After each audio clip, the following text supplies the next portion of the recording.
And the very first speaker will be Aliya Hashimova. I hope she is with us. Cooperation between Turkey and China in the reconstruction process of the liberated areas of Azerbaijan. But then we may continue with her and start our session. There you are, please. Thank you very much. So I would like first to take this opportunity and thank the committee for the excellent organized conference. I'm honored to be chosen to present my research here, and please accept my congratulations. And I will be happy to hear some comments on my research at the end of this panel. So I will share the screen. Okay, yes.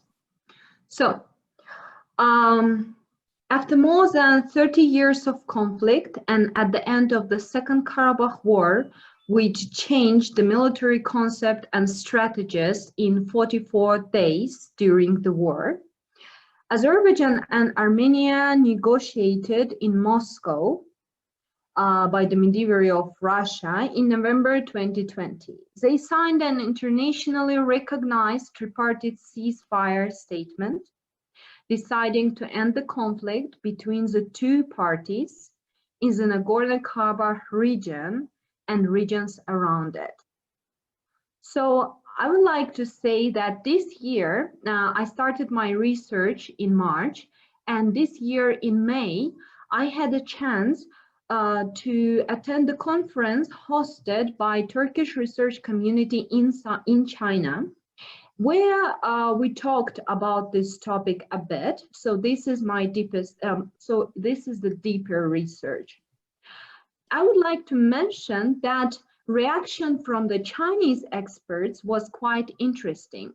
But why it was interesting? Most of them refrained from the comments and suggested to do more research on the Armenian side of these negotiations. Why? Because Chinese would not like to intervene into the other states' affairs, as they said, and due to historically Russia's protectorate of the Caucasus, South Caucasus region, and think more about the balance of China and its relations with Turkey in this region. So about the research itself. During the November negotiation was mentioned an essential international plan named the Zangezur Corridor Project. So it's called in Azerbaijan the Zangezur Corridor Project because it's linking through Sunnik, modern Armenia territory. It's linking the Azerbaijan to Nakhchivan. So the project is going to give an entire Caucasus region a chance to the rebirth of the infrastructural and transportational sector, including helping Armenia to get rid of the economic and geopolitical blockade of the country, which it has been since the 1990s, and create a railroad and motorway connection, not just between Azerbaijan and Nakhchivan region, but also between Azerbaijan and Turkey, and link also Turkey with Russia through Azerbaijan, and link Armenia with Russia through Azerbaijan. So we can say that during the Second Karabakh War and before and all of these years, Turkey was and is the country that fully supported Azerbaijan. And of course, it has an economical and geopolitical interest in actively participating in negotiations and promoting development of the whole region. So Turkey actively showing the soft and hard powers in the region.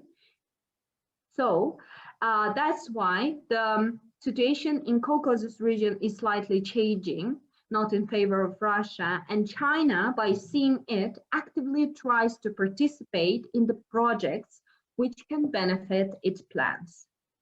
But what kind of plans the China tries to achieve? First of all, it is worth mentioning that the One Belt, One Road initiative that was proposed by President Xi Jinping of the People's Republic of China in 2013 is a vast global project involving infrastructure, construction, transportation, humanities, environmental, and society. So far, it has covered 140 countries around the world, and many countries such as Azerbaijan, Armenia, Turkey, Georgia, Iran, all of them expressed support for this initiative and already actively participating in this initiative and its different projects, including. So before, in last panel, one of the panelists described the importance of the Baku-Tbilisi-Kars railway. So yes, Baku-Tbilisi-Kars railway has been completed. When it was completed, it has been open to traffic. Azerbaijan, Turkey, and Georgia, all of them became the member countries of the Trans-Caspian International Transport Road, so-called Middle Corridor. So railway naturally became the part of the China-Turkey-Europe transit transportation corridor, in which Turkey and China both invested and cooperated. Today, Baku-Tbilisi-Kars railway road is one of the most profitable for transporting goods between Asia and Europe. And due to China's economic growth and its interest in importing goods from Europe, Turkey's goal is to increase the number of railway shipments on the Turkey-China-Turkey road to 1,500. So according to relevant regulations, the Zangezur Corridor project will help lift the blockade of regional transportation infrastructure, as I said before, and facilitate the opening and development for the whole region. And the cooperation in restoring liberated areas creates advantages, not only for the Armenia, for Azerbaijan, and for Turkey, but also for China, and for Russia in following 4 aspects. So, number 1 aspect is the construction of the Iran-Armenia railway. As we know, this year, in March 27th, Chinese Foreign Affairs Minister Wang Yi, he came to Iran and they signed an agreement between China and Iran. So the construction of Iran-Armenia railway was planned in 2013, but has not yet been realized. So it can be used as the continuation of this agreement signed this year. Also, it will allow China to get a role in negotiations between Iran and Turkey in the future in the frame of the China, Central Asia, Middle East, Europe logistic project. Yeah, we have to mention the transportation system connecting Russia and Armenia through the territory of Azerbaijan is also important for China, because China is deeply concerned about the balance of Turkey and Russia on the Caucasus. And if we touch only the topic of China and Turkey cooperation, is the creating of the smart technologies hub in the Chabahar region by using the most advanced technologies of China and Turkey in telecommunications services, agriculture sector, power plants management, and others. So how they are already, actually from the March and from the May, the situation changed in positive way. We can see that the Chinese and Turkish company already have the joint actions in Agali 1, 2, and 3 projects in liberated areas in Zangilan.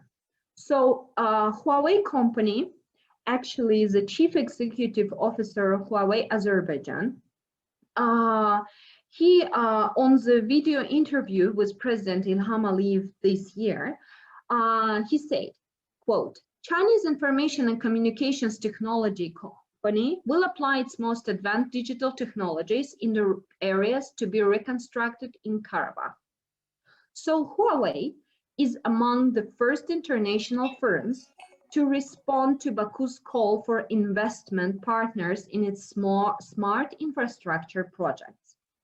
The company won a contract to supply Agali village with airborne technology. So at the same time, in the same village with the Chinese partners, Turkish specialists will build an ultra-modern renewable energy facility. So the facility which will generate energy for meeting the village domestic needs and supplying the surrounding areas inside the Karabakh region. Last, but the most important for the China's plans and for the Chinese and Turkish partnership and the whole Caucasus region is the liberated areas, and for sure, the Zangezur Corridor project will become part of the Silk Road economic belt and the Trans-Caspian International Transport Road, and be incorporated into the regional transport infrastructure from Europe to China through Turkey. That will help attract more motives and stimulate commodity circulation. Ms. Hashimova, last 2 minutes, please. Okay, yes. About it was told several days ago at the Azerbaijan Investment Trade Seminar. So which held in September in Beijing. So Chinese experts and officials do not open up freely about their perspectives, but when we see the comments from the Chen Huangming, Deputy Director of the Foreign Trade Development Bureau of the Minister of Commerce, we can understand that Azerbaijan and Turkey, these both countries are essential partners to China in this initiative, and China actually agrees to invest in liberated areas. So it can be seen that the Chinese and Turkish companies are actively participating already in reconstructing the liberated territories. This cooperation allows Turkey and China to work together, and cooperation includes restoring social and economic life in the liberated areas, building railways and transportation system that will striving to strengthen international cooperation and maintain peace and stability in the region. Thanks for listening. Okay, thank you very much, Ms. Hashimova. Now we will continue with Ayla Gol, and she will talk the strategic vision of Turkish foreign policy in Eurasia. There you are, please. Thank you. Thank you for giving me the opportunity to share the outcome of my research. It's a great pleasure. Very briefly, the international politics of the 21st century has already been turned upside down, as we discussed with Ken Booth's opening keynote lecture, with unexpected events, with global implications. And also what we are seeing in 2001, the 9/11 terrorist attacks has put Islam on the agenda of international politics, but that seems to be changing. However, what was crucial for Turkey was the pro-Islamic AKP, Justice and Development parties coming to power. And it's a country perceived as a historical bastion of Western secularism in the Muslim world. Alarm bells were set ringing in international affairs. What I want to discuss in this paper is the AKP's survival was not predicted for the last 20 years, but also its change of foreign policy, what I call a geostrategic vision in Eurasia, actually was established before AKP came to power that I want to highlight. I think there are two things that I want to take from Professor Booth's keynote lecture, that he challenged these 8 cliches about the COVID pandemic, and he invited us to rethink. The key ideas that my paper all up is the post-pandemic international order has uncertainties, and the rise of geopolitical and global affairs is definitely noticeable. And my main assumptions are that both will have political implications for the future of Turkey's domestic and foreign policies, and Turkish foreign policy has been traditionally constrained by geostrategically. The best example is the role of straits. I won't go into details, but in this paper, geostrategy for me is determined by the subjective vision of the leaders relating to the strategy required to achieve certain political goals. Hence, I argue that Turkey's Euro-Asian vision is not a grand strategy designed by the AKP leaders. It's rather a continuation of the policies of previous governments to search for an alternative vision according to the changing post-Cold War international relations. And there's a huge literature on the rise of Eurasia in Turkey, and both colleagues argue either there is a change or continuity. What I want to highlight is actually there is continuity and change in Turkish foreign policy to place Turkey in Eurasia.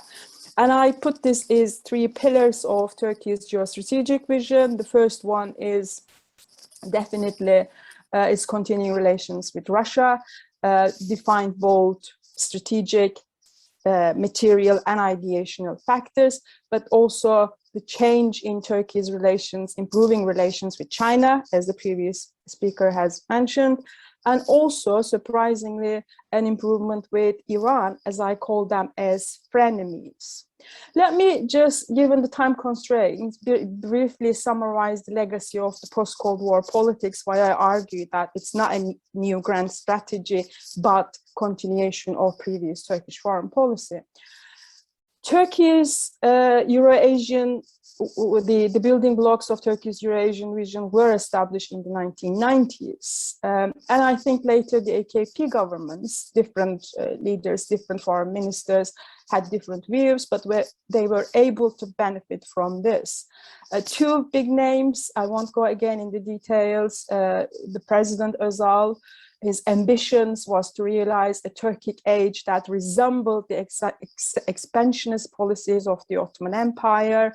And again, what I will highlight in this context that is undoubtedly raised, increasing Turkey's relations with cultural ties with Turkic republics, kind of renewal of pan-Turkism and even neo-Ottomanism, even before the AKP leadership revived the idea in the new century.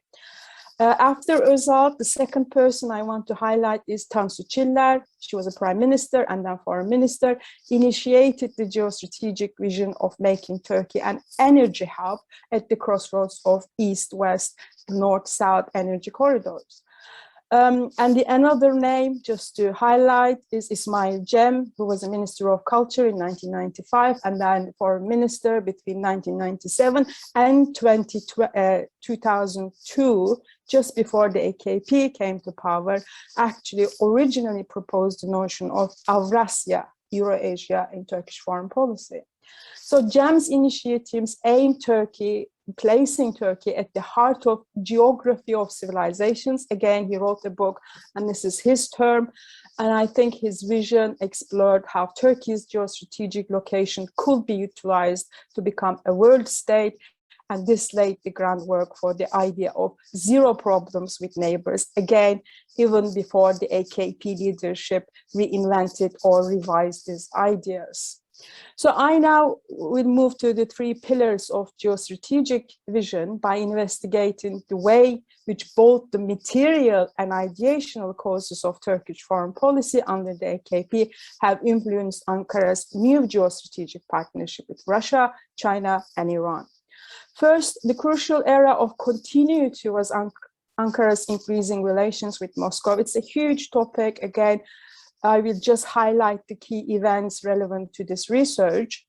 During the pre-AKP period, what we see is it has diverged from the traditional Cold War politics in the 1990s. And Ankara-Moscow rapprochement had already been enhanced in the areas of economic relations, technical cooperation, and the exchange of scientific and military know-how, despite the tensions related to Chechen and Armenian Azerbaijani conflicts in the South Caucasus. 4 projects in these pre-2001 agreements actually indicate how the AKP governments have continued to implementing the policies of previous governments. Firstly, the EU-sponsored Transport Corridor Europe, Caucasus, Asia, TRESISA program was established in 1993, and that still continues. It's a forum, is one of the infrastructure projects along the East-West corridor that connects Europe to China and Afghanistan.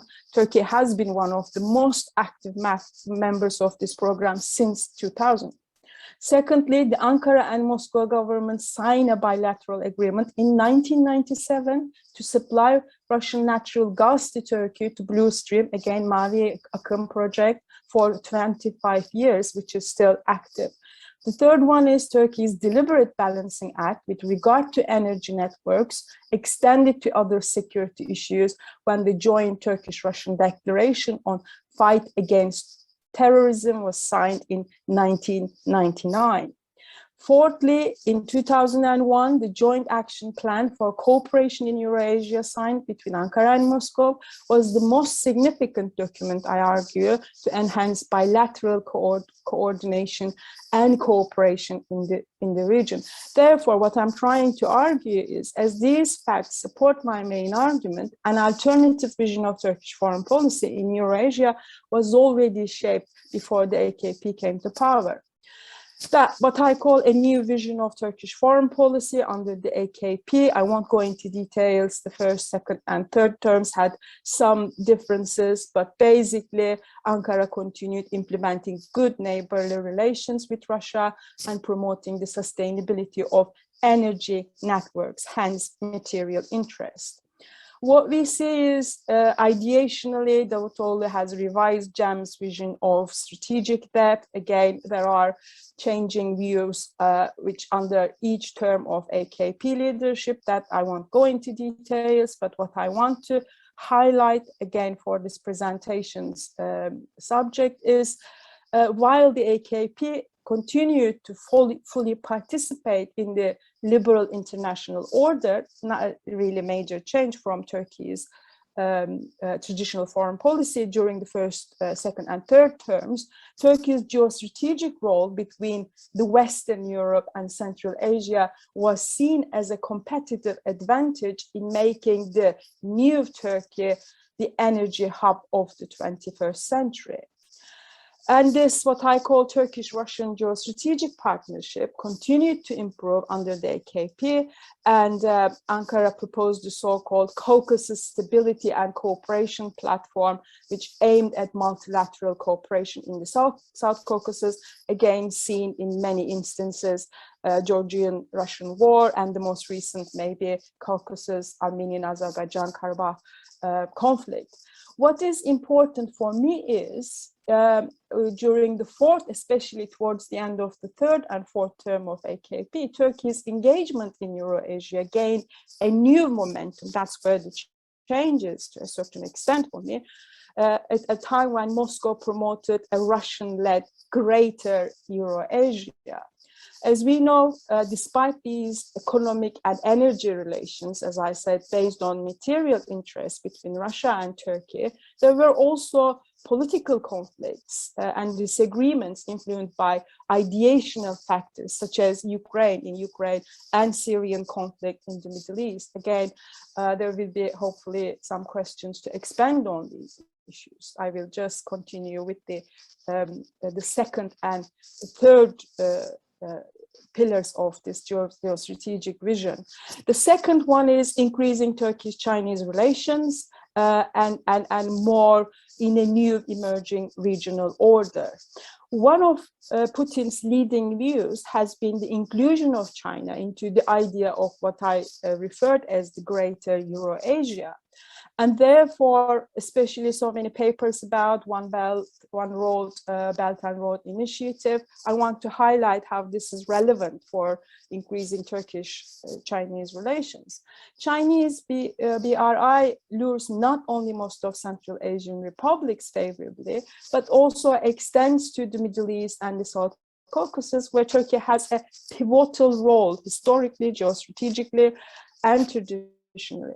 Three key areas of the BRI connectivity projects are related to transport. I kind of put them in general brackets now. Transport, i.e. railways, roads, and ports. Energy, pipeline routes, and high power dams. And thirdly, information and communication technologies, i.e. mobile networks and digital links that has Turkey already expressed interest. The BRI embodies the physical connectivity of Euro-Asian projects for me, from the Pacific to the Atlantic, and some of which are part of Turkey's vision for becoming the East-West energy hub. Moreover, Beijing's leading role in Shanghai Cooperation Organization brings Turkey closer to China. As we know, SCO is a key forum for Euro-Asian regionalism, and Erdogan frequently referred to the SCO as the new direction of Turkey. I am aware of the time constraints, and I'll move to the third vision of Turkish-Iranian relations as a change of Turkish foreign policy, what I call frenemies in Eurasia. And last 2 minutes, please. Sorry? Last 2 minutes, please. Okay, thank you. Yes, and as the third vision of Turkish foreign policy, shaped by the opportunities and challenges of Ankara's rapprochement, Tehran as potential frenemy. As two non-Arab countries and representatives of two branches of Islam, Turkey and Iran have been traditionally engaged in a rivalry shaped by ideational factors for leadership in the Middle East. But again, what we see is the three key events as evidence of improving relations between Ankara and Tehran as frenemies: Syrian conflict, the nuclear deal with the West, and Libyan conflict. Very briefly, Iran and Turkey's difference over regional policy are most marked in Syria, but there are some signs of relations between Turkey and started to change, like in 2016, the neighbors signed the Astana Agreement, again led by Russia, tried to end the Syrian conflict. In 2018, former US President Trump imposed heavy sanctions on Iran, and what we see is Turkey has tried to be an active player to mediate between Iran and the West as the second pillar of improving relations with Tehran. In June 2020, when Iranian Foreign Minister Javad Zarif visited Ankara, Zarif agreed that Iran would back Turkey's preferred side in the Libyan conflict as the third common area. In return, Erdogan called on the US to withdraw sanctions on Iran. It seems to me that the Afghan crisis in 2021 will add a new layer of cooperation between two frenemies in addition to Syrian and Libyan conflicts. Concluding remarks as the last minute, the finding of my research show that Turkey's Euro-Asian vision was not a grand strategy designed by the AKP leaders, but was rather a continuity of the post-Cold War search for alternative policies. And Turkey's geostrategic constraints and its partnership with Russia continued to shape Turkish foreign policy, but there are changes in the sense of both improving relations with Iran and China, and therefore Turkish foreign policy evolved around both collaboration and competition towards Moscow, Beijing, and Tehran in an attempt to reshape the Euro-Asian political landscape. Thank you. Thank you very much for such a nice presentation. And now I'd like to learn if Sandra Balão is with us. Because I have not seen her name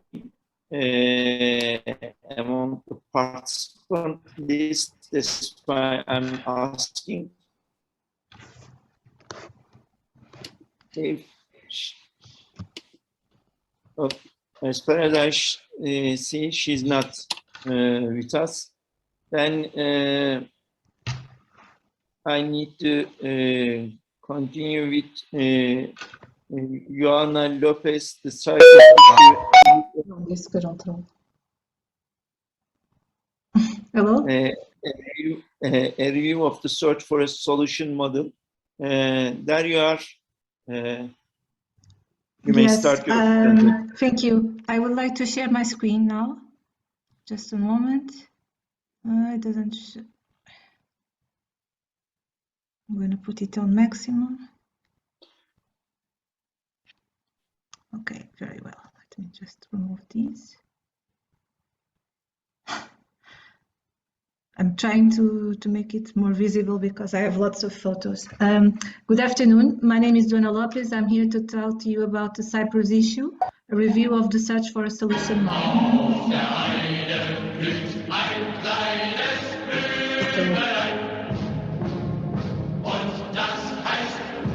Should I continue? Okay, I'll continue now. This is the abstract from my paper. The goal of the paper is to present a review of the search for a solution model to the Cyprus issue and to evaluate the prospects for achieving a comprehensive settlement between Greek and Turkish Cypriots. The outline of the presentation is here. I would like to start with a brief analysis of the geopolitics and geoeconomics of Cyprus, followed by an historic perspective of the Cyprus issue with the core moments. Then I proceed to the search of the solution model itself. I have closing remarks and bibliography. Beginning now with the maps. I would like to show you the Republic of Cyprus here, its location on the world map. It is the third largest and most populated island in the Mediterranean, behind Sicily and Sardinia. It is strategically located in the Eastern Mediterranean, bridging Europe, Asia, and Africa. And we have neighboring countries, Greece, Turkey, Syria, Lebanon, Israel, Egypt, and Libya. Looking now at the physical map and political map of Cyprus, we can see on the southern location the area under control of the Republic of Cyprus, and then on the north the Turkish Cypriot administered area. In the middle, dividing them, is the United Nations buffer zone, or green line, and also the sovereign base areas of Ekrotikli and Ekalia. In terms of the makeup of the population, it is multicultural. There are different communities. We have Greek Cypriots and Turkish Cypriots as the main ethnic groups, but we also have as minorities Armenian Cypriots and Maronite Cypriots. In terms of religious affiliation, it is very diverse. There are two official languages in Cyprus, Greek and Turkish, but English is also relevant because it is used in professional contexts. Due to the Cyprus issue, the usage of Greek has been fading among Turkish Cypriots, and English, while it's being widely spoken, is not everyone in Cyprus can speak it with enough fluency to use it on formal situations. Politically speaking, the Republic of Cyprus is a democracy. Directly elected presidents have 5-year terms and de jure sovereignty over the entire island. However, in practice, only the southern part of the island is controlled by the government because the northern part is ruled by the Turkish Republic of Northern Cyprus, which has proclaimed its independence in 1983 and is recognized by Turkey. There is traditionally a non-aligned foreign policy, even though over the last few years there's been a gradual approximation with the West in terms of cultural values and trade patterns. Turkey does not recognize this government. I'm going now to show you some graphs to present geoeconomic aspect of the Cyprus. First graph, we have the population. We can see that over a 70-year period, the Cypriot population has more than doubled. Then on the second graph, the GDP, it is expected to grow in the next 5 years, far below the rates from earlier decades. In terms of unemployment rates, they have been steadily decreasing. The rate of investment is expected to recover to the levels that were in place prior to the financial crisis of 2008. The inflation rates are stable and low. There's a trend for the reduction in gross national savings. The rate of investment is expected to recover in the future. And Cyprus has been a net importer of goods and services because it has a current account deficit. In the past 5 years, in terms of competitiveness, the placement of Cyprus in the ranking has improved. And we can see on the whole, despite the crisis of the Cypriot banking crisis and the Eurozone financial crisis, and more recently the global coronavirus pandemic, the forecasts overall are for a positive outlook. Moving now to the historical perspective, I decided to use it to evaluate the root causes of the frozen conflict. The Cyprus issue can be briefly described as the de facto division of the island between the Greek-speaking south and the Turkish-speaking north for more than 40 years. And here we have a chronology depicting the essential moments that define this problem. I'm going to go to each one of them very quickly, starting with the foreign rule, with the Ottoman Empire and then the British Empire. The Ottoman Empire lasted almost 250 years. And it was marked by a peaceful coexistence between Turkish and Greek Cypriots. In 1878, there was a convention signed between Turkey and Great Britain to set the terms of the establishment of the administration of the island of Cyprus by the British. In 1923, the signature of the Lausanne Treaty marked the declaration of Cyprus as a British colony, which became effective in 1925, with Turkey renouncing to its right to Cyprus. Then the British Empire was marked by protests by the Greek Cypriot population, which wanted to unite Cyprus with Greece, which is known as enosis. Those pretensions are very harshly repressed by Britain. And the issue was viewed by the international community as an issue of quarrels between communities. Turkey opposed the enosis movement because it saw it as a form of neo-colonialism. There was also, during this period, a war of liberation. It started in 1955 and ended in 1959. This was conducted by a movement of guerrilla of Greek Cypriots known as EOKA. In response, Turkey created the Turkish Defense Organization, TMT, which fought to achieve Taksim, which is a partition of the island. Because those views, enosis and Taksim, were incompatible, the decision was taken to make Cyprus independent from Great Britain. And now we move forward to 1960, the year of the independence of the Republic of Cyprus, which was followed by intercommunal crisis and negotiation periods until 1974.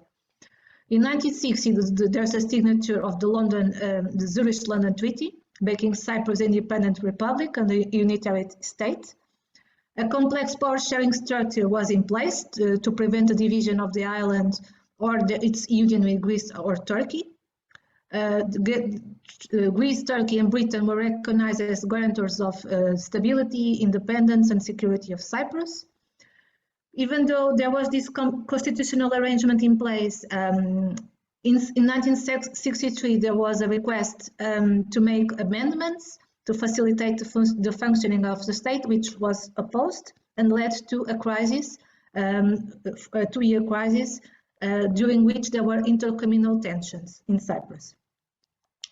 As a result, in 1964, the United Nations Security Council approved a resolution which recommended the creation of a United Nations peacekeeping force in Cyprus. This mandate was to prevent reoccurrence of fighting and to contribute to the maintenance and restoration of law and order and return to normal conditions, as per the text of the Security Council.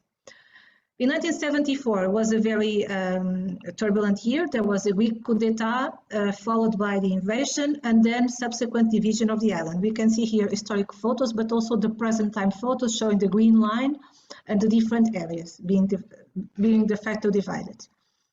This coup d'etat of 1974 was backed by the junta in Greece. It was not well received. It lasted only 9 days and prompted Turkey to send troops to the island to support the interests of the Turkish Cypriot minority and to prevent enosis.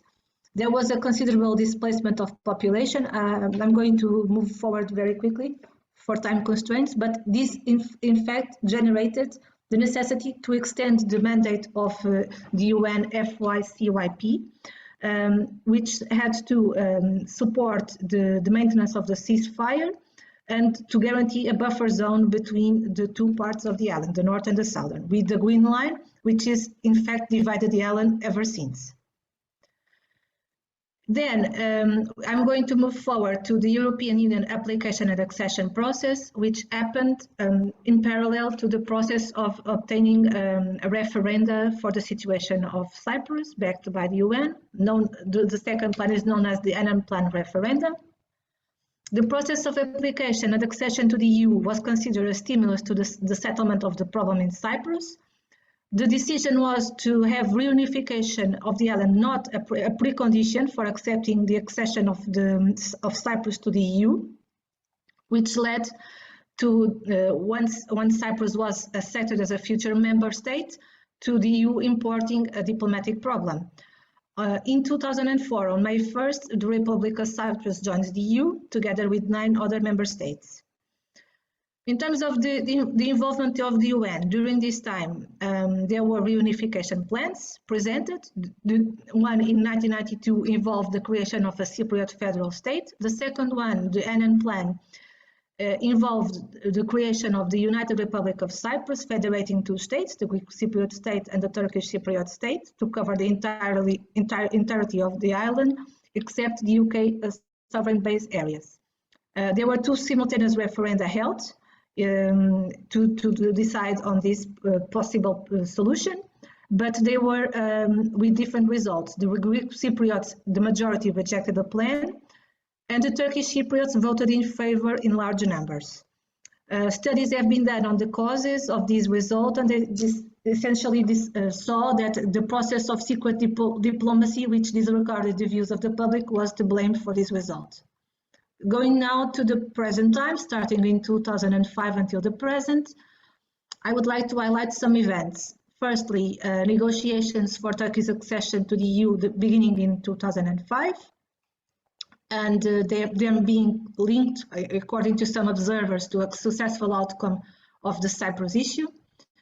On the other hand, it is important to note that because the Republic of Cyprus became a member of the EU in 2004, the problem of the division of the island became more evident for the international community, and there was more movement to establish negotiations, starting with that time. Then in 2008, the leaders from Cyprus, the Greek Cypriot side and the Turkish Cypriot side met and agreed to have a path for a comprehensive settlement, with the support of the UN providing the infrastructure and support of personnel to begin negotiations. The negotiations were aimed to find a solution from Cypriots for Cypriots and to have in place a commitment to establish a bizonal bicommunal federation, agreeing on sole sovereignty, citizenship and international personality of the federation. This settlement was to be reached as soon as possible, but it never materialized. Subsequently, there were changes in 2 minutes, okay. Thank you. The very last 2 minutes. Okay. There was changes in the leadership in Cyprus on both sides, and in 2017, with Antonio Guterres becoming the UN Secretary General, there was a new movement to have more negotiations. In the same year, negotiations would begin, restart, but they did not successfully complete because of the position from Turkey and Turkish Cypriot community defending the 2-state solution as a prerequisite to starting negotiations. And the Secretary General, as a result, said that there was no common ground to start negotiations because the views were so different. And currently, there are no signs that there will be a shift in the position of Turkey regarding Cyprus, which puts into question the capacity of the UN and international community to have meaningful negotiations to find a solution. I'm going to move now to the solution model for the Cyprus issue, the search. We have seen it's a frozen conflict. There are proposals by the UN, but different views, priorities, tensions from history, lack of stability because of the change of leadership figures and involvement of external powers have made the negotiation process very complex. Despite the lack of solution to this impasse being on the horizon, I believe that political tensions between Cypriots in the Greek side and the Turkish side have been gradually decreasing, which can be beneficial to the continuation of the dialogue and the resumption of formal diplomatic negotiations.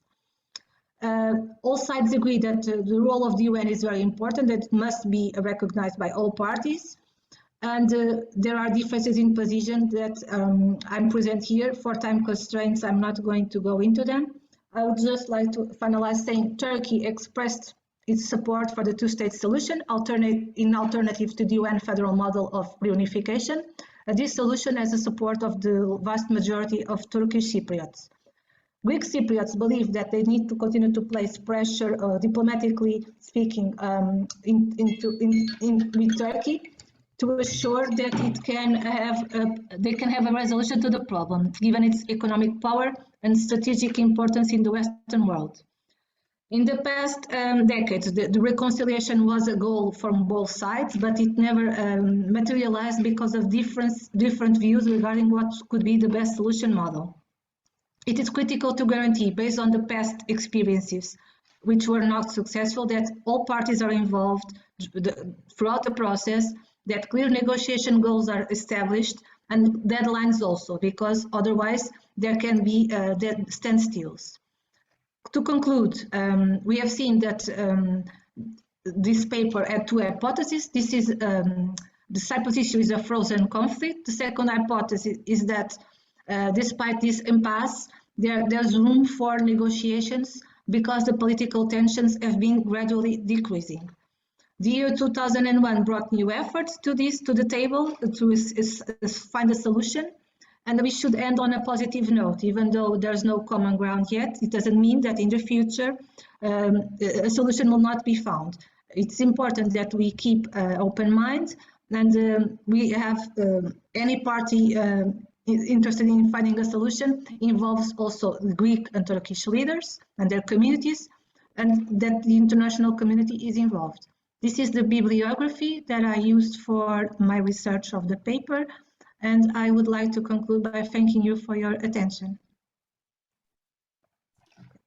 Thank you very much, Ms. Lopez. When I was born, my father was in the Turkish army as a private, and the very exact date when I was born, he was in the peace operation for Cyprus, how it is called. Now I am 47 years old, and when you say solution for Cyprus, it really made me smile. This is the solution by itself, as far as I see. But on the other hand, also as an ordinary citizen, also it has increased my excitement during this Kofi Annan's proposal was voted, and it has become a huge debate in Turkey. And at that time, and still it is in power, the governing Justice and Development Party was pro Kofi Annan's plan, despite the nationalist sentiments in Turkey, who is in favor of blocking the Kofi Annan's plan. Anyway, and it didn't work. Even right now, I think if there happens such a new such a new plan, so I'm not sure if the governing party and its leader would act in the same way. And that's what I just want to say. We lost my father in 2008, and probably for my own case, I won't be able to see any solution while I'm living. I'm not that much hopeful about that. Just I wanted to make this brief remark. Now we need to continue with Silvia Boltuc, the role of Iranian part of Chabahar in regional dynamics. There you are, please. I'm giving 15 minutes for each one, and I will just remind before the 2 minutes, I couldn't say it earlier. There you go, please. Okay, I will be as quick as possible. Good afternoon. It's a pleasure to be here. I'm gonna share my screen, just a few seconds. Okay. Let me see if it works.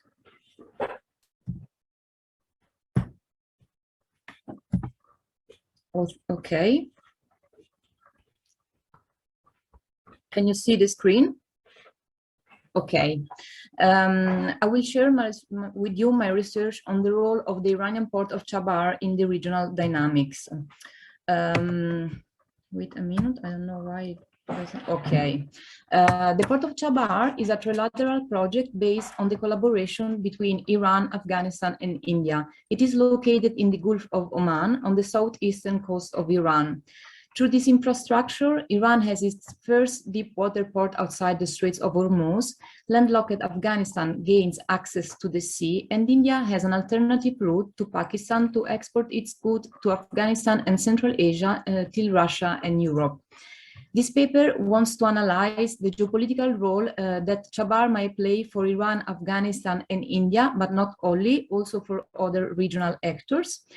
Furthermore, this investigation underlines Chabahar's strategic importance as an alternative logistic infrastructure to the Pakistani port of Gwadar, which is considered the crown jewel of the China-Pakistan economic corridor. It examines international and regional actor strategies in the Indian Ocean and Central Asia, which exploited the port of Chabahar to counter their adversaries.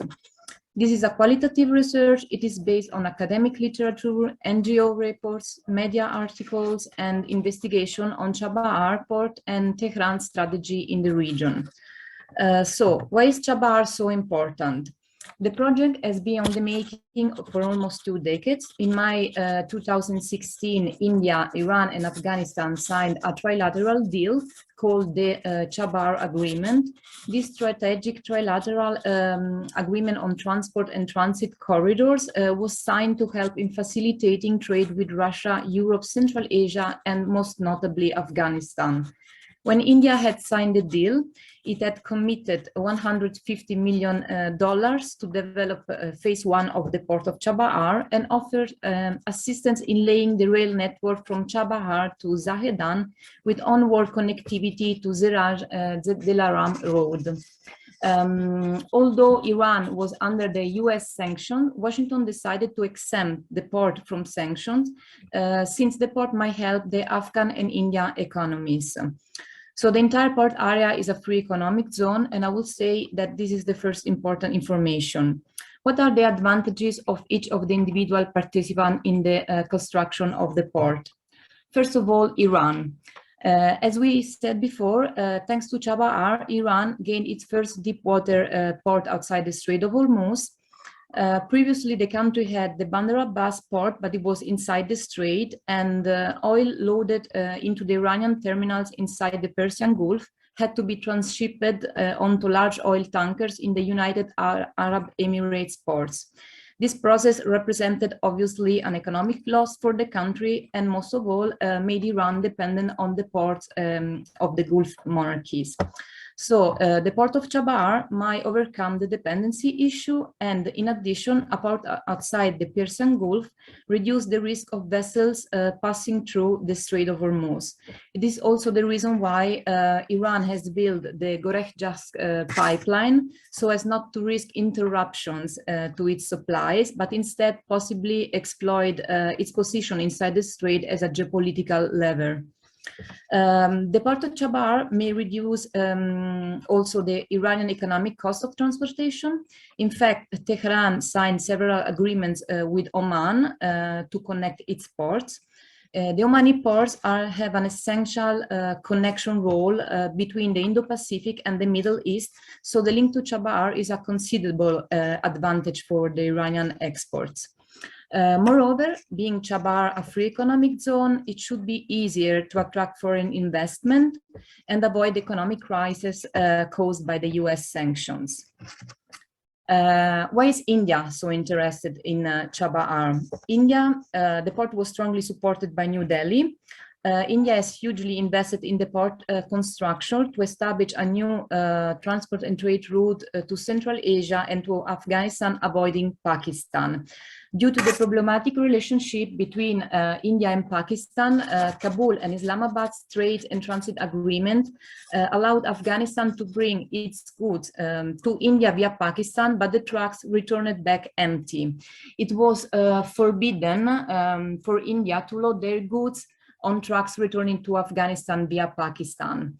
And this was obviously a huge problem. The Indian reasons are also political and strategic. Having a port inside of the Gulf of Oman allows India to monitor the Chinese presence in the Arabian Sea and in the northern Indian Ocean. Securing presence in Chabahar and forging a cooperative relationship with Iran aims to prevent the Chinese expansionism in the region. With this in mind, it should be underlined that just under 100 kilometers away from the port of Chabahar, there is the Pakistani port of Gwadar, managed by the Chinese and included in the Belt and Road Initiative. There are some considerations in this regard. When the US withdrew from the nuclear deal in 2018, it became challenging for India, which operated the port, to find private funding. The fear that the millionaire investment due to sanctions will instead become a massive failure for the country has made India waver. And China has taken advantage of this indecision to gain contracts inside of the port. Subsequently, Beijing proposed to Iran to connect the port of Chabahar to the port of Gwadar and add it to the Belt and Road Initiative. So I would say that we can expect that the port may become the battleground between these two superpowers in the future. India intends to restrict China's increasing impact not only in the entire region, but almost within Iran, and restrain Iran's increasing reliance on China. So I think that it's possible if India can push Iran towards accepting negotiation and play a significant role in facilitating a nuclear agreement with the United States, it can become a prime partner and gain an advantage over China. Finally, it is important to underline once again that due to the investments made in the port and due to the US pressure, India has a facilitated economic regime which allows it to export its goods at a highly competitive price. Then Afghanistan. When I wrote this paper, the US troops were already in the country, so compared to the previous expectation about an Afghan involvement in the port's activities, the situation might dramatically change. Furthermore, it is not possible to foresee the future of the infrastructures built to connect some Afghan cities to the port of Chabahar. Anyway, when the port was built, the country was trying to implement its exports and improve the logistic chain. Because many private companies in the country export unprocessed agricultural products. The problem in exports were the borders with Pakistan. The goods had to be moved on Pakistani trucks due to an internal law of Pakistan, and at the borders there were often difficulties for which the agricultural goods deteriorated. So furthermore, Afghan trucks were not allowed to transport Indian goods on the way back, as we saw before. Therefore, to ensure the continuity of shipments, Afghanistan chose Iran as an alternative route, which moreover allowed Kabul to import Indian goods. In this framework, the United States also supported Afghanistan financing the Afghanistan Value Chain High Value Crops project to help the Afghan government manage the export logistics. In order to see which role will play the port for the new Afghan government, and if at all it will play a role, unfortunately, we will have to wait. Then we have Russia. Russia is looking to replace the Suez Canal with a more convenient overland route. India has declared its willingness to include Chabahar in the International North-South Transport Corridor project that connects Mumbai with Europe to Russia and Central Asia, noting that the corridor already crosses the Iranian port of Bandar Abbas, so the port inside the Strait of Hormuz. The route will reduce cost of freight transport between India and Russia by about 30% and cut transit time in half. Then some conclusions. So the nascent, I will say something more about Russia. Sorry, I forget something. Russia is also trying to stem Chinese influence and its presence in the Arabian Sea. Indeed, Moscow needs to try to maintain a predominant position in the transport of energy. And for some time, rumors have circulated in the world press that Russia, attracted by the strategic position of the port of Chabahar in the Indian Ocean, attempted to have the port transferred under its control. To corroborate this thesis, there was a visit in 2019 by a Russian representative, the general manager of SETS Lotus, Sergei Milushkin. Officially, the visit was to study the infrastructures and the advantages of cargo transfer along the new route. In any case, the general director of the port administration of the province where the port is located denied this possibility, since he said it would be unthinkable for Iran to give up such a strategic piece so important under the control of a foreign power, so referring both to Russia and to India. In addition, it should be noted that the Iranian constitution prohibits the positioning of foreign military bases on its territory. Anyway, Russia noted the crucial role of Chabahar in securing the connection of the Caspian Sea with the Indian Ocean. In the Caspian Sea, the Kremlin is making significant economic and diplomatic effort to establish itself as an essential player, and thus influence or control one of, I would say, leading Eurasian interconnection points. The port of Chabahar can be connected to the Chabahar transport system through the Chabahar-Zahedan-Mashhad railways and the Eastern Railway branch of the International North-South Transport Corridor, so Kazakhstan, Turkmenistan, Iran, and those facilitate transport to and from Russia by exploiting the port of Makhachkala in Dagestan.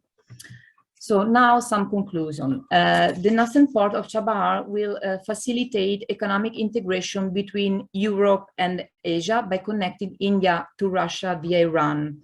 There are some considerations about the geopolitics of the port. Due to the current situation, Afghanistan, which was considered an essential Eurasian logistic hub, might be replaced by Iran. Among international and regional partners, there is also Japan, that demonstrated its willingness to invest in the port of Chabahar. Tokyo is the most important foreign investor for Asian countries and the leader, together with the United States, of the Asian Development Bank, the antagonist of Beijing's Asian Infrastructure Investment Bank. On the other hand, there is China. China constantly faces the need of energy supplies, many of which reach the country by sea through disputed waters and straits that undermine the security of its supply. From this perspective, I would say that the China-Pakistan economic core is of fundamental importance, and the port of Chabahar will guarantee a more excellent supply of energy resources from the Gulf countries. Furthermore, extending its influence over the Iranian port will support Beijing's strategy of countering New Delhi's foreign policy in the Asian region, with the ultimate aim of making China the regional geopolitical leading actor. And again, the port of Chabahar is a free economic zone, so it might be convenient for China to invest in this kind of infrastructure. In the Eurasian geopolitical battlefield, the United States supports India to counter China, although this means supporting an Iranian infrastructure. The foreign policy of Raisi administration will play an essential role in the future of the Iranian infrastructures. The future of the Indian investment in the port of Chabahar is likely to depend on resolving the existing problem between Iran and the United States. And Biden has declared his top foreign policy priority to be China. So maintaining a broader agreement between the US and Iran could be a desirable, I would say, outcome for the White House. And furthermore, an increase in US-Indian cooperation in all areas could reduce the Chinese influence in the region. Anyway, the convenient location of railways and roads and Iran's access to the coast of the Persian Gulf, Sea of Oman, and the Caspian Sea coast is undeniable. Of course, the withdrawal of US-led forces has cast a shadow on the project's future. In someone's opinion, from Iran and India's perspective, due to the changed circumstances, the port might become a bad investment. During a diplomatic platform held recently by the United States together with Uzbekistan, Pakistan, and Afghanistan, they discussed making a new connectivity corridor. The Uzbeks stated to be in good relation with the Taliban. Anyway, for now, both of the corridors are still on the discussing table. To have a clear picture, I think we will have to see how the Afghan crisis will evolve. And I think a good question will be, if the United States exempted the port from sanctions to help the Afghan economies, how will things change if Afghanistan will no longer be involved in the port activities? Two last consideration, the Central Asian republics are targeting South Asian countries as buyers for their energy market, and the port could provide them with the connection route. And last, Chabahar might support the Kremlin's strategy to develop its trade in the Indian Ocean and in Central Asia, and strengthen its presence in the Eurasian region since the recent development in Afghanistan. So thank you for your attention. It was a pleasure to share my research with you and to be here today. Okay, thank you very much, Ms. Boltuc. So at this, I have learned a port entity's importance in Eurasia.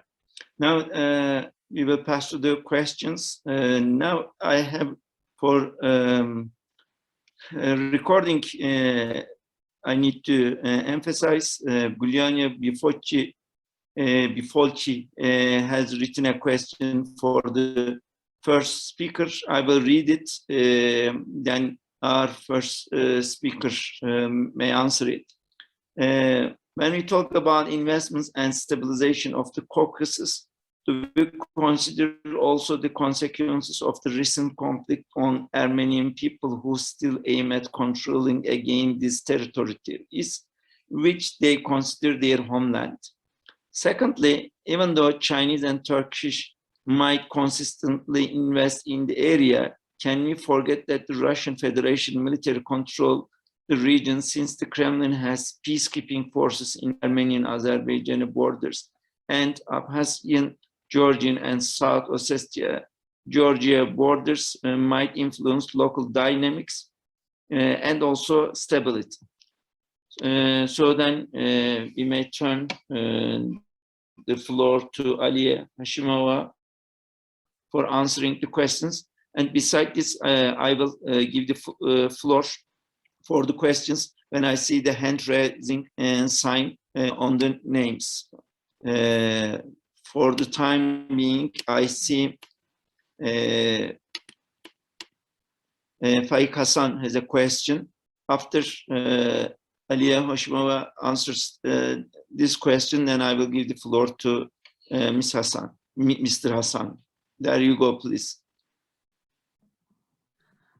Yes, of course. Chinese companies and Chinese government do care about the stability of the Caucasus region, and in all of the programs, in all of the on all of the conferences, in all of the papers that we can read, or the comments from the experts, we can see that they always share the fear of the instability of the Caucasus region, and we can see that there is the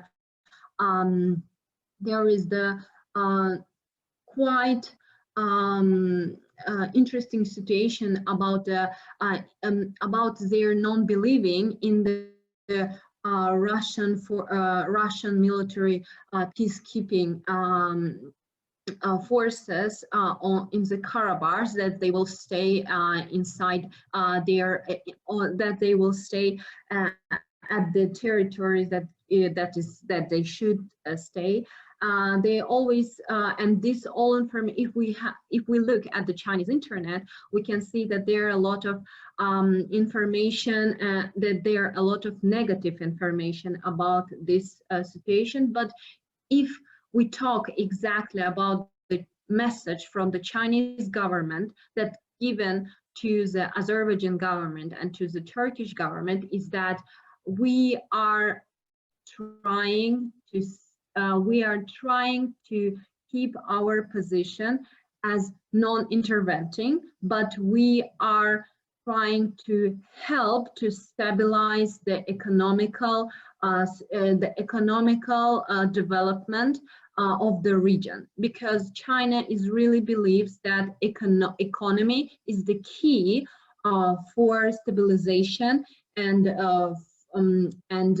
for resolving the conflict for now. And yes, they do care about the Georgia situation, but as we can see that the Chinese companies they made a huge amount of investment into Georgia. Even the Georgian-Russian relations are not good these years from 2008. So Chinese government are really interested in keeping balance between Turkey, Russia in the Caucasus region. Thanks.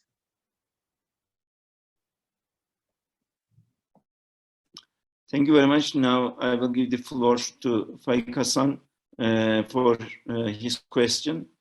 There you go, please. Yes, sir. Thank you. My question is for Silvia.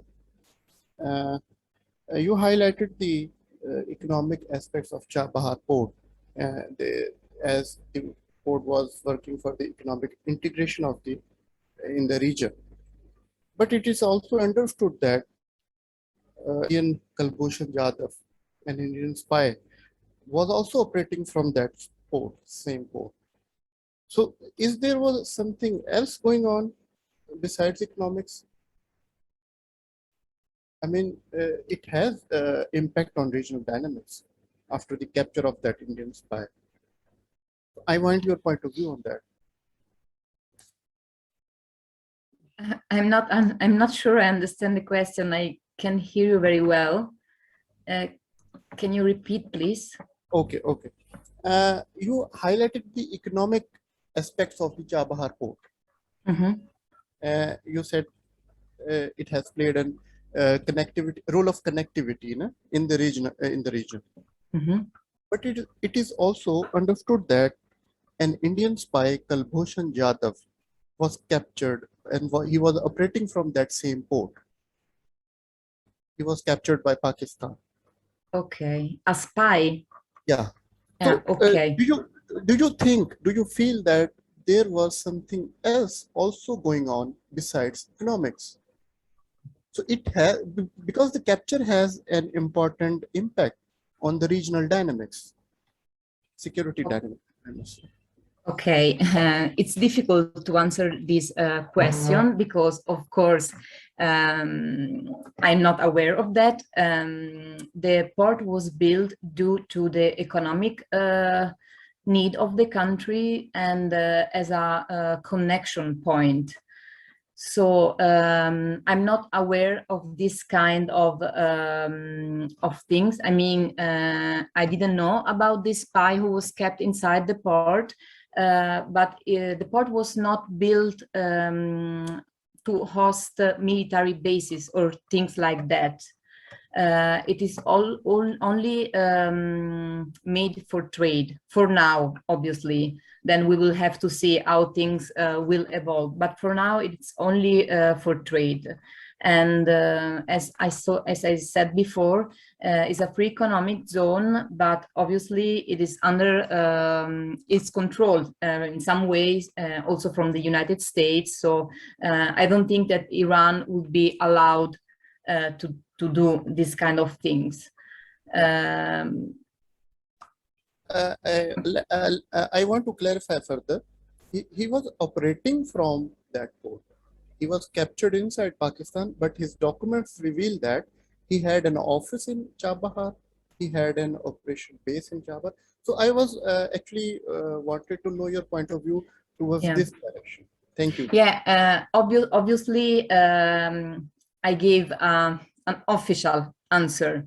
The port was made for trade, but unofficially, I don't know what is going on, like in every other place in the world. But officially, it's made for trade and as an international connection.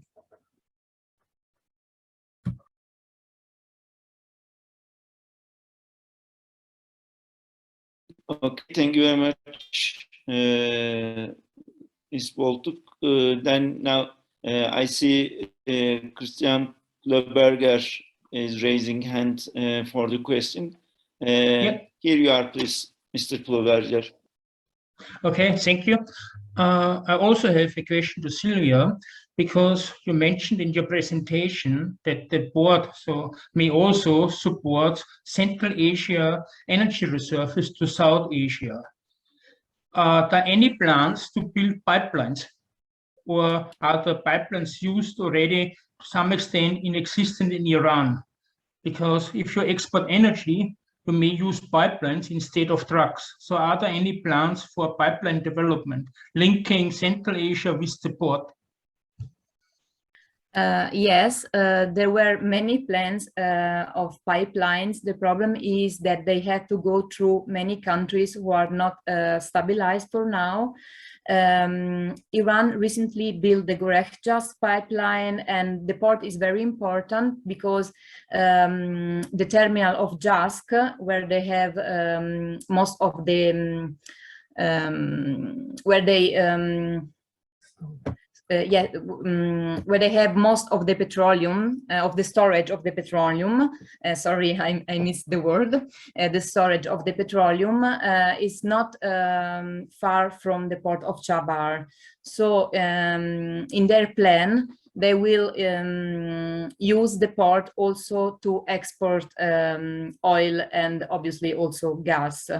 But I will say more with oil tankers and with shipments, because for pipelines you need a stabilized region, and for now it's quite difficult. This is why I ask, because for the time being we cannot assume pipeline being built through Afghanistan. It's still too dangerous, but because of this instability, the possibility for energy export from Central Asia to the potential market in South Asia is rather remote for the time being. This is why I asked the question. Yes, I mean, they are looking for alternatives.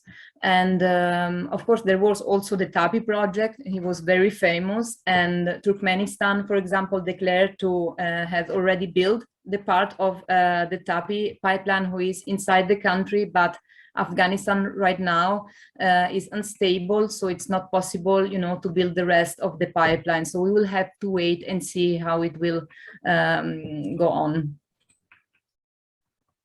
Thank you. You're welcome.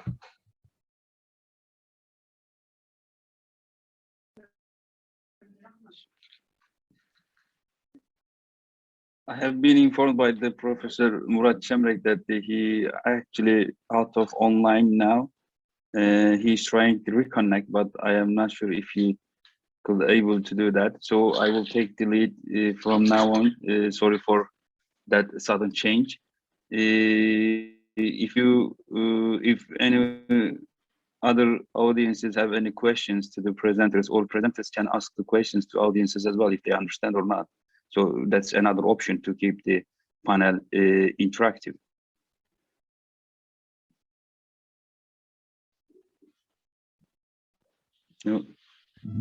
Okay, so none of the audiences and participants want to ask a question.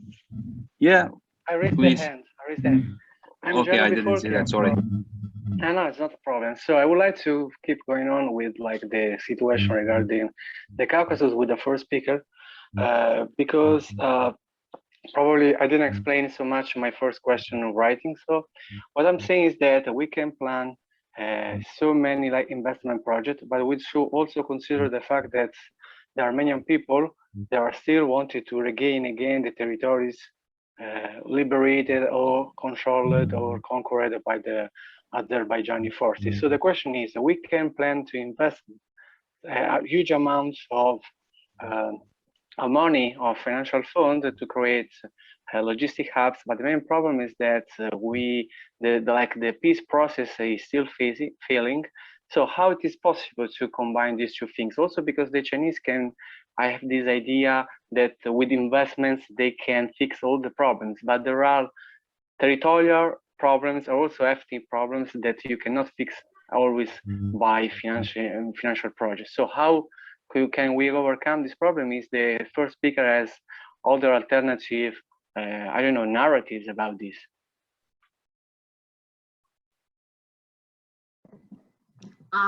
Yes, of course. The problem that the conflict that actually been here not just 30 years but much longer. It started from the Soviet period and before the Soviet period. Yes, we can understand it. This is not just as the Chinese say, not as the Azerbaijans say, but as the Chinese say, is the clash of the religious, is the clash of the nationalities, is the clash of the cultures and others and others.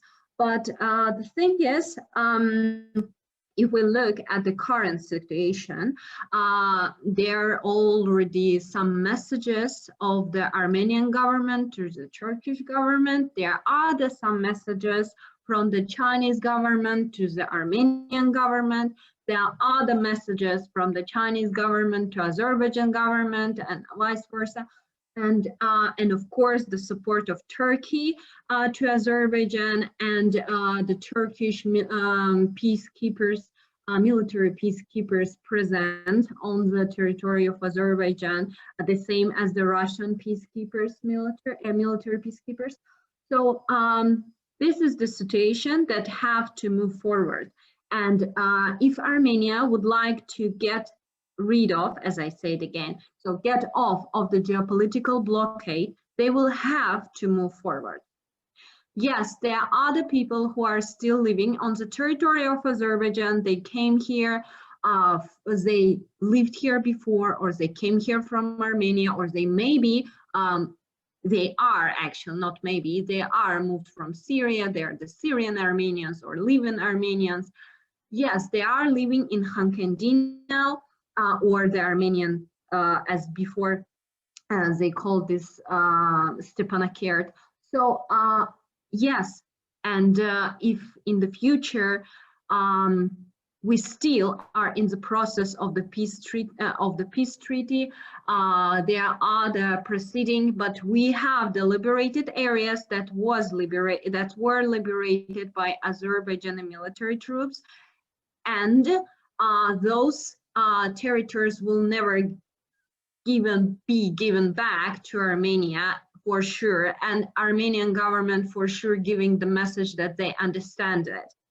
So the thing is, we are now working on the projects. We are already working on the projects, and I can say for sure that there was the Chinese state media which came, the group of Chinese state media which came to Shusha city, and they made the video about Karabakh, and next year this video will be on the Chinese state media online, like so we will see it. So there will be film about Karabakh. So we can say that the messages are clear. The messages from all of the sides are clear.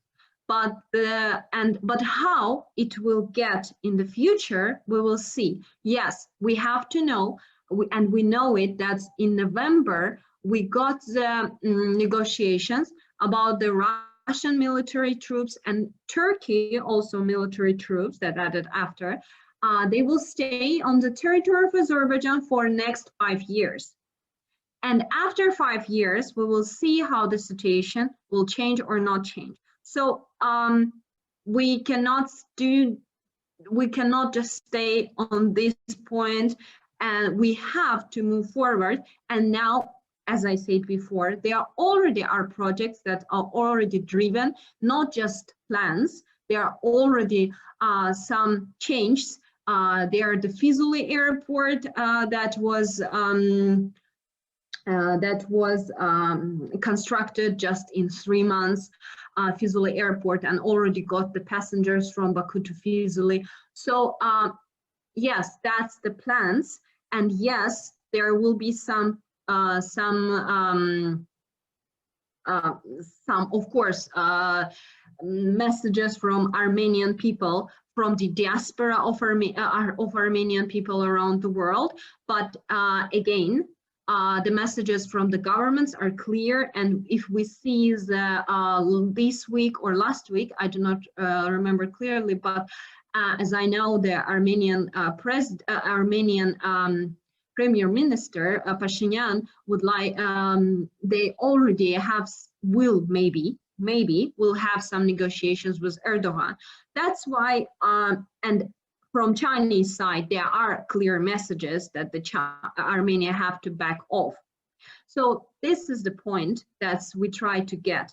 We have to move forward with this situation of liberated areas at least. Sorry, first of all, in a scientific way, probably say liberated area is like too much partisan, in a scientific way, speaking honestly. So because we should say probably or military conquer area, because in this way it's like to take a position. Secondly, it's not so naive to think that decades of information warfare, propaganda, strategic communication between the two sides could be like washed away only with some economic projects, because we are still talking about the fact that for decades, one side say we would like to retake these areas, these territories, and they did, like the Baku did, military way.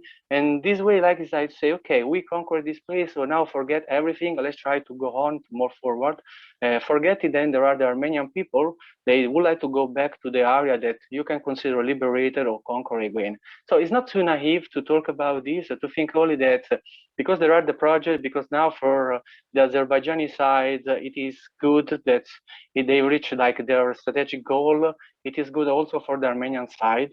They were isolated for more than 3 decades from Turkey, and so they face so many problems. But now thinking that because you won the war or the Azerbaijani won the war, everyone could say, okay, it's better to move on. Because, you know, if you also check the media, also the information, the blog in Armenian countries or diaspora, they are not so supportive. There are not so much support regarding this idea to forget the land. They abandon it only for economic reason. So it's not like too much naive. Think about this, that we can fix every kind of problems only because someone won the war. Yes, of course, I agree with you. We should not be so naive. Yes, that is true. And the informational war is still on. But if we talk about geopolitical situation, and I am talking about the geopolitical situation, Russia's interest of their satellite of Armenia is right now is stable.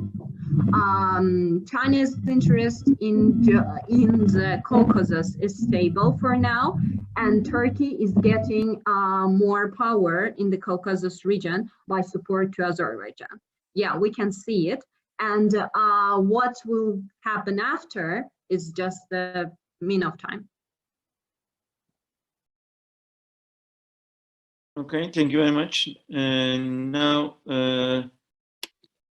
I may use my position to ask a question to Professor Gol.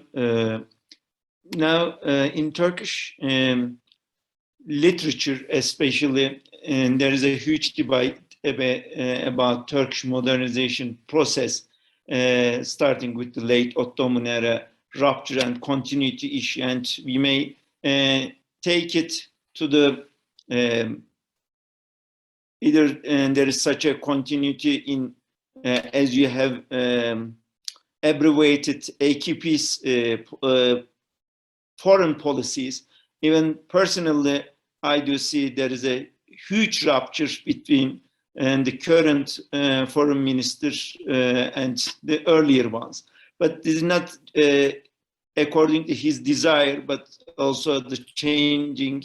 We were born into a new world after the 15 July issue that we may say it in domestic politics, and also it has foreign connotations, and also we may talk about the either Trump's administration and afterwards. Right now, we do not see anything smooth with United States as Turkish ally. So what I mean is that this continuity and rupture, something like a feng shui issue. It is just supporting each other's, and also sometimes I liken social scientists, including myself, that we are trying to prove that the clock on the wall is working. We just see that it is twice true, even it's not, it has stopped. So whenever we try to collect our examples of, and that is rupture or that's continuity, it may work on that too.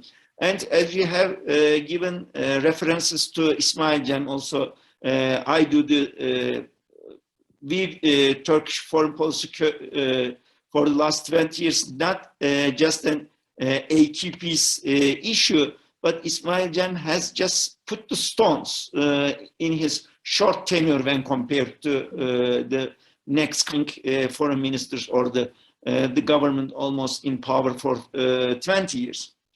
So if you don't mind, I would like to make it deepen and give you the floor.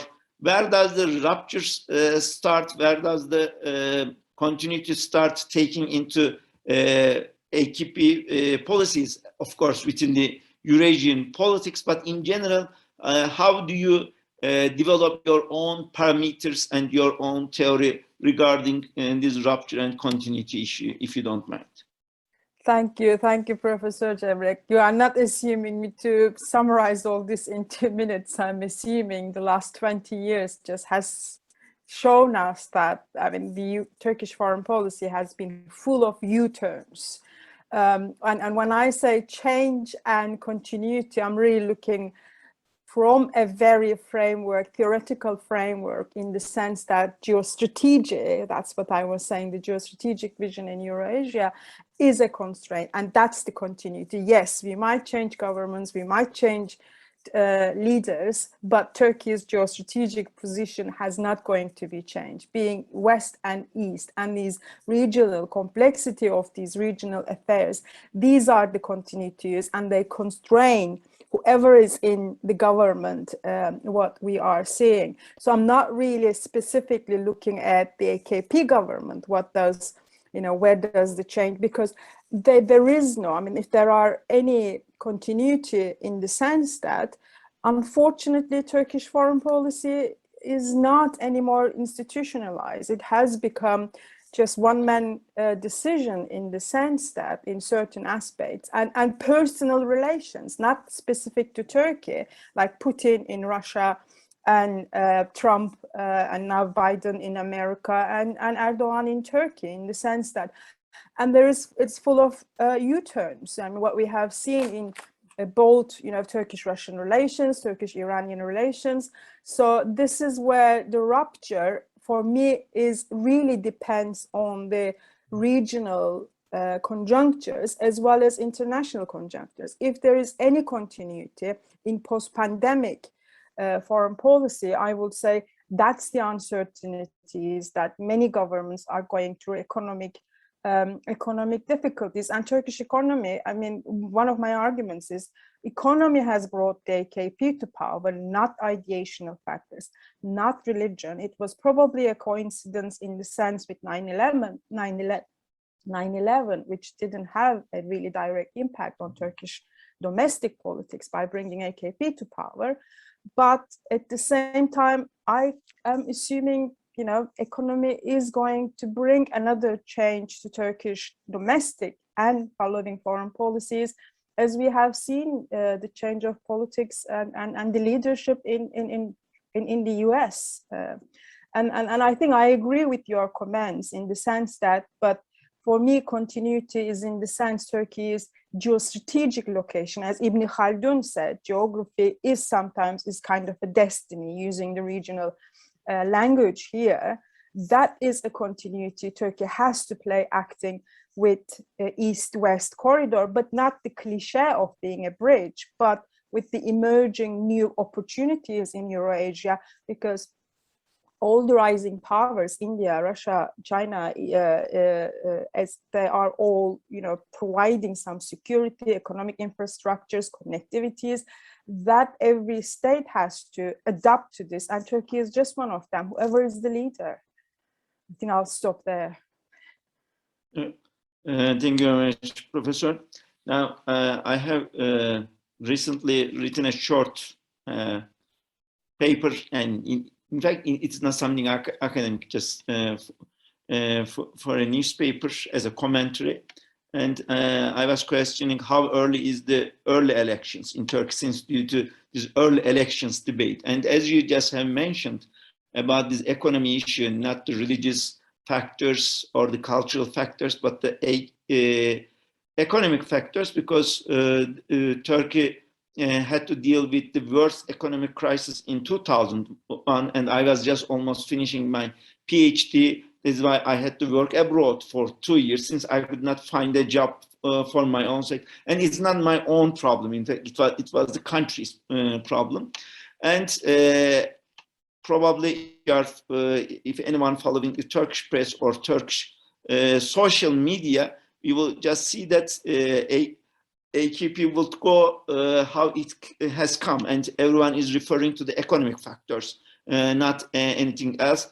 And yesterday, as the Turkish Central Bank has lowered down the interest rate from 19% to 18%, and the Turkish lira has devaluated 3.2 in one night.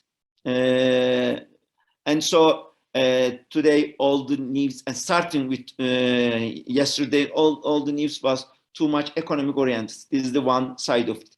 This is why also you have referred to the cliches of the Ibn Khaldun, and it's also in social media among the young people. It is very famous nowadays. Where you are born, it is your fate. So it is giving to this cliche, and I see it in too many places. Even Ibn Khaldun has not used this phrase that much, as far as I know. And we may not change our geography, that's for sure. But when it comes to the understanding of economy, it may change.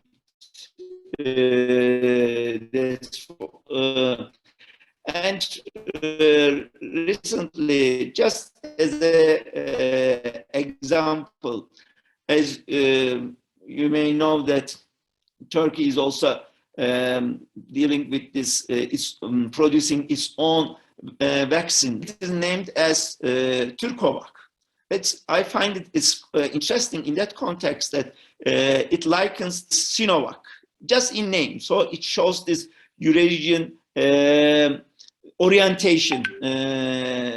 So in that context, this is what we see, is that this geography is not just fate by itself, but also it shows your orientation. How earlier Turkey has put itself as a bridge between West and East, and now how it's changing, rather than being a bridge, let's be in that part where the rising star of the is. Now I know that I have taken the floor and I am doing the a pirate presentation. Well, as the moderator, I may do it, but I'm not doing it for my own benefit. First of all, let me say that because I was asked if we, beside the questions, if we can take the time for the starting of the last panel closing session.